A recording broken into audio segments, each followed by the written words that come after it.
Greetings, welcome back to Black Bear News, where we are discussing climate change, abrupt climate change, and things adjacent. And there are so many things adjacent. Um, so much going on in the world to talk about. I'm going to, in a very short span of time, trying to talk about a few important things. I just had some really interesting conversations over the last week. And I've also been taking in some interesting conversations on YouTube surrounding all kinds of things, but a lot of it has to do with social media and call out culture or outrage culture or social justice culture or just the idea that everything has become an existential threat. And I was listening to a Joe Rogan podcast yesterday, and he said something interesting about how a lot of what's going on today on social media is rooted in fragility, in that we don't have any, a lot of people, have computers and have phones and have places to live and things to eat and are creating things to get really upset about, enemies or things to fight, because they don't have these roadblocks in the way that a lot of people used to have in recent history, but especially throughout human history, a lot of people had problems just finding food to eat.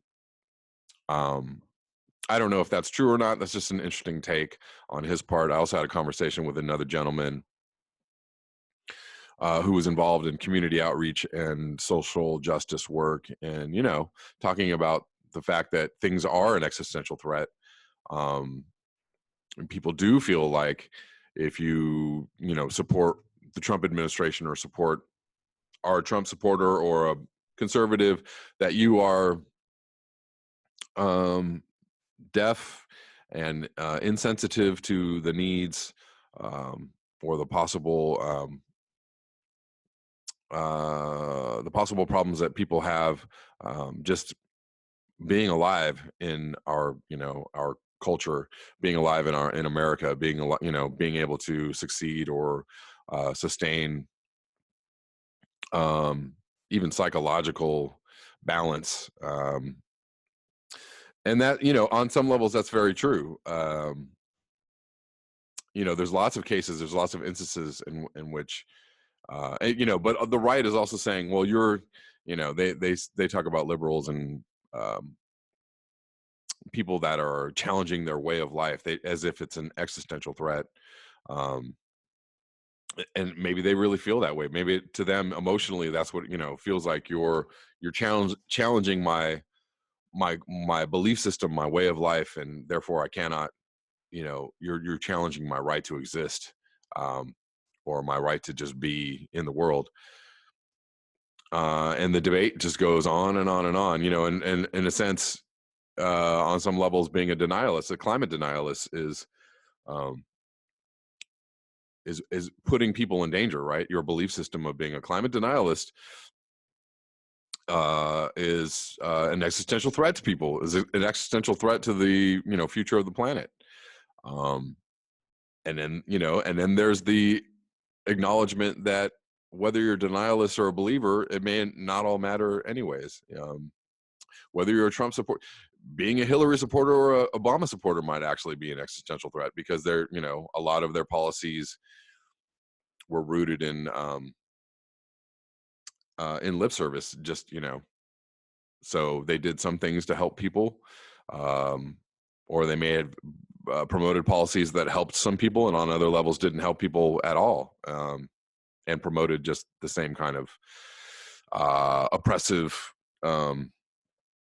policies that other right-wing politicians might also support. So there's just a myriad of debates surrounding this, and it just continues. to go on and to spark further conversation, which I think is a good thing. It'll be interesting to see where this is going. There's also another weird thing that's happening in my life where I feel that I'm sorry, social media makes me really paranoid, um, and rightly so, because I feel like my voice is being sidelined or by algorithms. My content is being squashed, or and that can actually, and this is proven to be true, that they do experiments like this, that they do things like this to people, that they suppress certain ideas and certain voices. Um, and it's hard to know whether people are not interested in your content or whether your content just isn't being seen. So there's nobody can react to it. Nobody can and I think it's happening. I think it's absolutely happening. I mean, there are other people that confirm that this is happening in their lives or on their channels, YouTube channels, people being unsubscribed and views being squashed. And of course, every time I get close to the next 100 subscribers on my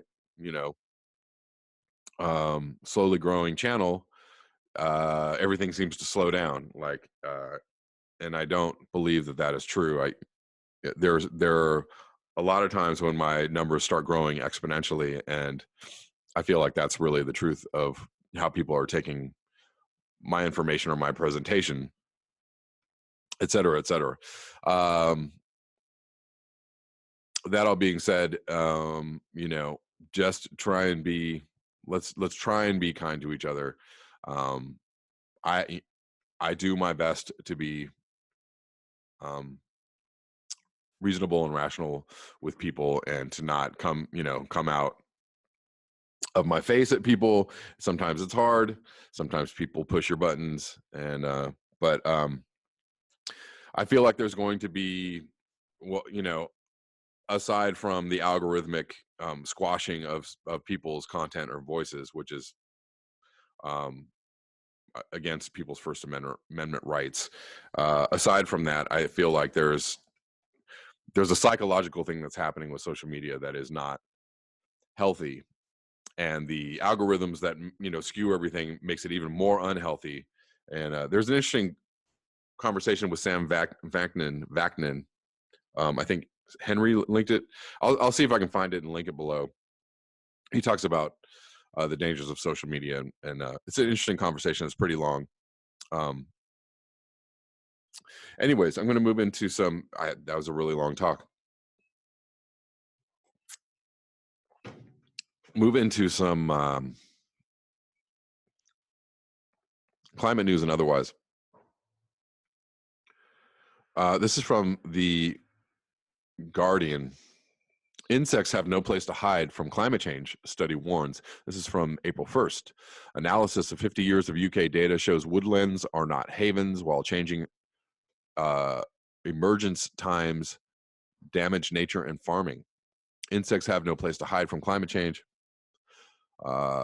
Scientists have said, after analyzing 50 years worth of UK data, the study found that woodlands, whose shade was expected to protect species from warming temperatures, are just as affected by climate change as open grasslands. The research examined records of the first springtime flights of butterflies, moths, and aphids, and the first eggs of birds between 1965 and 2012. As average temperatures have risen, aphids are now emerging a month earlier, and birds are laying eggs a week earlier. The scientists said this could mean animals were becoming out of sync with their prey, with potentially serious ramifications for ecosystems. Researchers are increasingly concerned about dramatic drops in populations of insects, which underpin much of nature. In February, it was said that these falls could lead to a catastrophic collapse of nature's ecosystems, and in March, there was further evidence of widespread loss of pollinating insects in recent decades in Britain. And this also goes for crops as well. Obviously, you get warm spikes in the winter or early springs, and flowers start trying to bloom, and crops start trying to grow, and then you get another freeze, and then they all die, and it just screws up the yields, the timing, and what is happening. This is the rate of change overall is going to mean serious, serious things for us in the very, very near future. Moving on to something else from The Guardian. This is from April 3rd. Let nature heal climate and biodiversity crisis, says campaigners. Restoration of forests and coasts can tackle existential crisis, but is being overlooked. Or crises. The restoration of natural forests and coasts can simultaneously tackle climate change and the annihilation of wildlife, but it is being worryingly overlooked. And an international group of campaigners have said, animal populations have fallen by 60% since 1970, suggesting a sixth mass extinction of life on Earth is underway. May I suggest many animals and possibly people dying and it is very likely that carbon dioxide will have to be removed from the atmosphere to avoid the worst impacts of global warming. Trees and plants suck carbon dioxide from the air as they grow and also provide vital habitat for animals. The world faces two existential crises developing with terrifying speed: climate breakdown and ecological breakdown, the group writes in a letter to The Guardian. Neither is being addressed with the urgency needed to prevent our life support systems from spiraling into collapse. Let me read that again. Neither is being addressed with the urgency needed to prevent our life support systems from spiraling into collapse. We are championing a thrilling but neglected approach to averting climate chaos while defending the living world. Natural climate solutions. Defending the living world and defending the climate are in many cases one and the same. What are we defending it from? People. And what we do, all the things we do, people and all the things we do. That's what we need to, let's name the enemy. It's an interesting thing when we, use the terms battle and go to war, fight climate change. The enemy, the person, the people, the thing, the entity that is causing climate change is us. We got to fight us. We are championing a thrilling but anyways, I read that. The signatories include the school strikes activist Greta Thunberg, the climate scientist Professor Michael Mann, the writers Margaret Atwood, Naomi Klein, and Philip Pullman, and the campaigners Bill McKibben and Hugh Fernley Whittingstall. Rowan Williams, the former Archbishop of Canterbury, Mohammed Nasheed, the former president of the Maldives, and the musician Brian Eno are also among the signatories of the letter, which was instigated by The Guardian writer George Monbiot. Go George Monbiot. The group emphasizes that natural climate solutions are not an alternative to the rapid decarbonization of energy, transport, and farming. Both are needed, the campaigners say. The United Nations announced a decade of ecosystem restoration at the start of March. The degradation of our ecosystems has had a devastating impact on both people and the environment, said Joyce Msuya, the head of the UN Environment Program. Nature is our best bet to tackle climate change and secure the future. So how do we do that? I'd like to see people being not allowed to go places. Personally, while we talk about our consumption levels and what it is we're consuming and what it is we think that we need in this life to be happy, those are also very, very important conversations.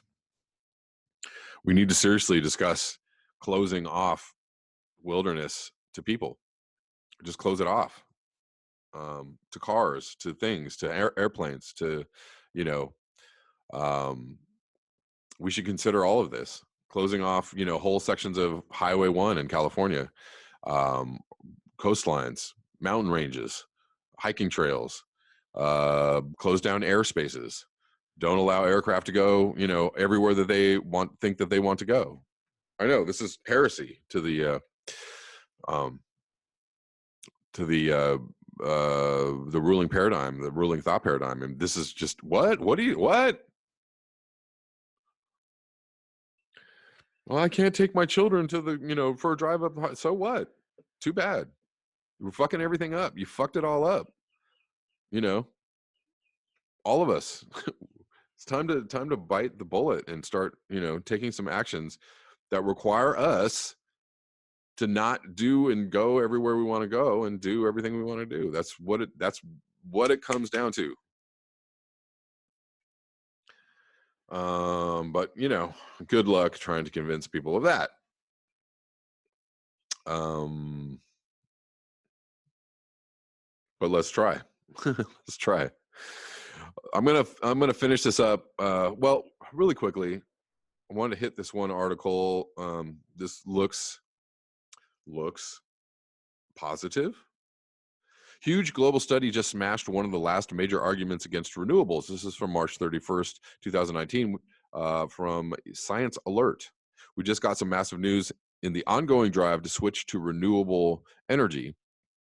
Scientists have identified 530,000 sites worldwide suitable for pumped hydro energy storage, capable of storing more than enough energy to power the planet. So I'd never heard of this renewable energy idea before until I read this article. And it's an interesting idea, possible energy solution. I have to say, though, with all possible energy solutions, pumped hydro or solar power or thorium reactors, whatever it might be, we want to have enough electricity to have people to have, to have some basic comfort. But all the electricity that we generate now to allow people to just do whatever they want and go wherever they go and have whatever they want, buy whatever they buy, and plug in whatever they want to plug in, that's absolutely not okay. That's absolutely not what we want to encourage. Do we want, we want people to have basic, heat and light. But at what point does the actual energy, that we're sucking down, create the situation for 8 billion people to run all over the planet and destroy it? We don't want to do that. We don't want to do that. We want to reduce the population and reduce consumption and reduce energy demand. We want to do all those things straight away, first thing, while we're trying to figure out how we're going to get off of fossil fuels. Pumped hydro is one of the best technologies we have for storing intermittent renewable energy, such as solar power, which means these sites could act as giant batteries, helping to support cheap, fully renewable power grids. As of now, the sites have only been identified by an algorithm, so further on-the-ground research needs to be done, but it was previously assumed that there were only limited suitable sites around the world, but that we wouldn't be able to store enough renewable energy for high demand times, which this study shows isn't the case at all. So I'm going to link this below. I'm just going to describe what this is, basically. So what it is that there's reservoirs of water. You have a reservoir of water up high, elevated on a mountainside or whatever, and you have electricity that is renewable electricity or stored electricity in a battery or wherever from solar power or wind power, or it's just energy that's been created by this hydro power. It pumps the water into this reservoir uphill, right? And the flow of the water coming back down the hill generates more electricity. And so the idea is that it pumps the water into this reservoir, and so there's always this water up high creating a downward flow, which is always available for like peak times or when extra energy is needed, and the water is released and creates more electricity. And so this cycle just happens over and over again. It pumps, the water comes down, creates electricity, pumped back up into this reservoir. Apparently it's fairly effective. I hope I described that correctly. Let me see.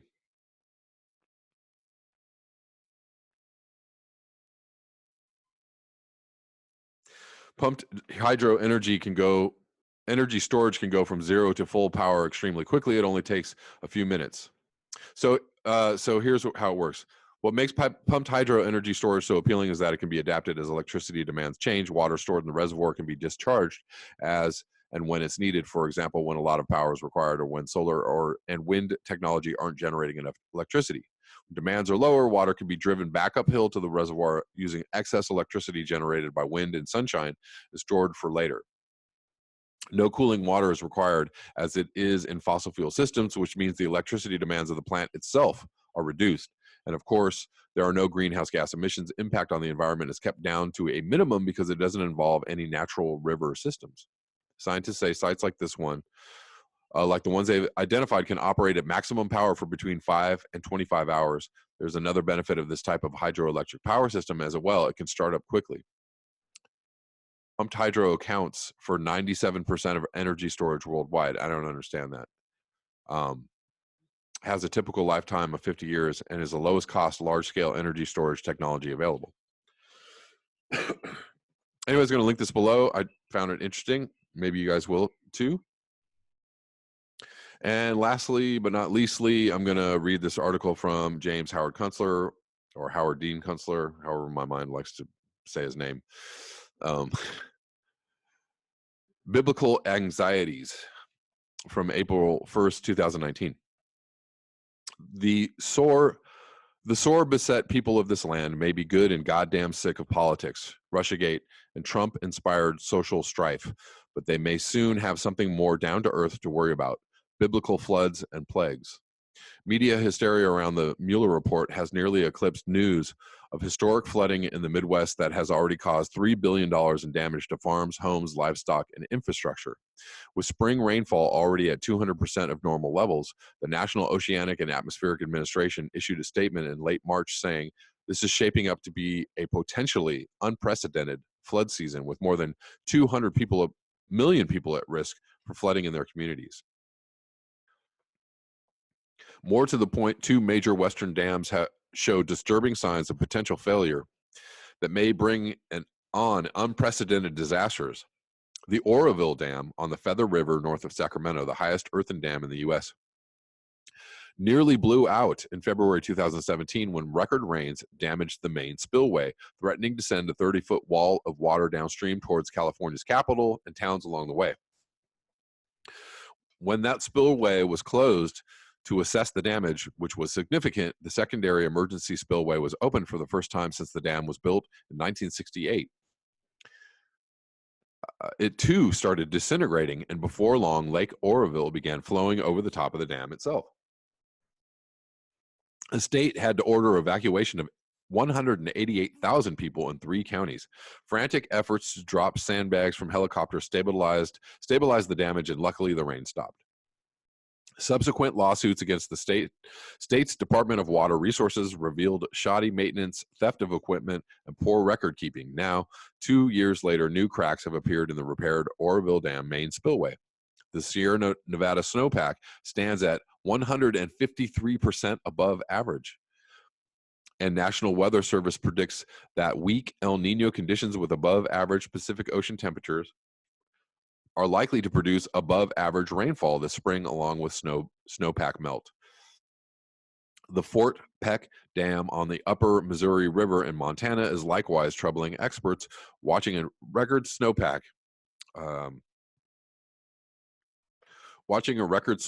in the Rocky Mountains. It too is an earthen dam, the world's largest by volume, filled with hydraulic slurry. Because it is located on the flat, high plains, the dam is extremely long, running 21,000 feet, about 4 miles from end to end. Behind it is a reservoir that is the 5th largest man-made lake in the nation. Concern is rising because the coming snow melt coincides with seismic activity around the Yellowstone caldera, one of the world's supervolcanoes. The slurry construction of the dam inclines it to liquefaction when the ground shakes. Failure of the Fort Peck Dam would send the equivalent of a whole year's flow of the Missouri River downstream in one release that could potentially wash away the other 5 downstream dams in the Missouri River main stem reservoir system. Along with every bridge from Montana to St. Louis, an unimaginable amount of farm and town infrastructure, and several nuclear power installations. It would be the greatest national disaster in U.S. history. Just saying. A shy science nerd correspondent writes, epidemiologists speculate that a flooding event in Central Asia steppes triggered the 1347, the year 1347 Eurasian plague outbreak. Rumors of a mass human die-off in India reached Europe in the mid-1340s. The Mongols, besieging the coastal city of Trebizond on the shore of the Black Sea, catapulted plague-infested corpses over the city walls, and Italian merchant ships fleeing Trebizond carried the infestation to Genoa, which foolishly permitted the dying crew to land. Rodents hosting plague-spreading fleas typically inhabit arid grassland regions such as the Great Plains of America and the semi-deserts of California and New Mexico. The current flooding of the American Midwest and the mass dumping of flood-tainted wheat, corn, and soybeans will likely spark a rodent population explosion in the region, which in the context of rat-swarming homeless encampments may yield a 1347 repeat event in North America during the 2020s.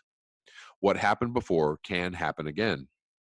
The homeless camps around Los Angeles have turned up cases of other medieval-type diseases typical of human settlements before public sanitation became a standard feature of civilized life. Many are spread through feces as well as drug use. Hepatitis A, typhus, shigellosis, or trench fever spread through body lice, and tuberculosis. God knows what is coming across the border into America's proudly leading sanctuary state. Wait for it. Just saying. Good stuff by James Howard Kunstler. As always, that is all I have for you today. Thank you so much for your eyes, your ears, and your conscience. Let's keep an eye on those, on the dams and the flood situation and the impacts on the wheat and corn yields. Excuse me. On the wheat and the corn yields throughout the U.S. Could be major problems afoot. If you would like to support this channel, you can do so at the links below. Until next time, peace.